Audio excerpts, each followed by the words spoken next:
2025 SLST 9, 10, 11, 12 new update রয়েছে এই ভিডিওটা মন দিয়ে দেখো, আশা করি অনেক প্রশ্নের উত্তর পেবে।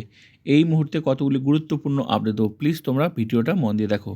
নতুন একটি আপডেট সামনে এলো, সেই আপডেটটা আমি তোমাদের সামনে তুলে ধরছি। কাউন্সেলিং নতুন নিয়ম। তো চলো সেই আপডেটটা দেখে নেওয়া যাক।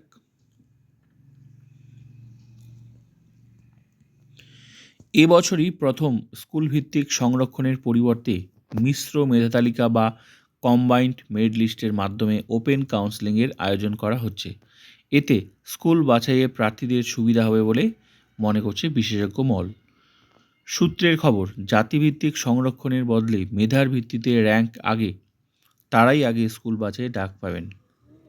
স্কুল সার্ভিস কমিশনের চেয়ারম্যান সিদ্ধার্থ মজুমদার বলেন, এই পদ্ধতিতে মেধার ভিত্তিতে সকল প্রার্থী স্কুল বাছাইয়ের ক্ষেত্রে সমান সুযোগ পাবেন এবং নিয়োগের ক্ষেত্রে স্বচ্ছতা বজায় থাকবে।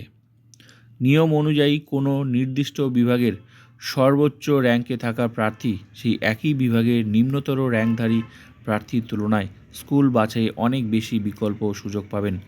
জানা গিয়েছে, এবার থেকে স্কুল সার্ভিস কমিশনের রাজ্য স্তরের নিয়োগের কাউন্সেলিং হবে কম্বাইন্ড মেরিট লিস্টের ভিত্তিতে। তাতে বিদ্যালয় ভিত্তিক কোনো সংরক্ষণ থাকছে না।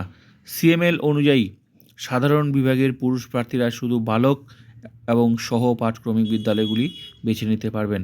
একইভাবে মহিলা প্রার্থীরা সহ পাঠক্রমিক বিদ্যালয়গুলির পাশাপাশি বেছে নিতে পারবেন বালিকা বিদ্যালয়গুলিও।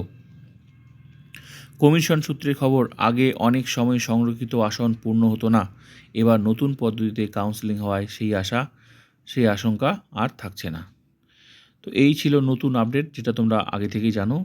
তো এতে যারা মনে করো যে অনেক স্কুল ফাঁকা থাকতো, সেটার হবে না। আর এই নিয়মের ফলে মেধাটাকেই মেন গুরুত্ব দেওয়া হয়েছে। তো মেধাও থাকলো, প্লাস সংরক্ষণ অনুযায়ী চাকরিও হলো। তো যারা বেশি মার্কস পেয়েছে, এর ফলে তারা যে কোনো স্কুল নিতে পারবে।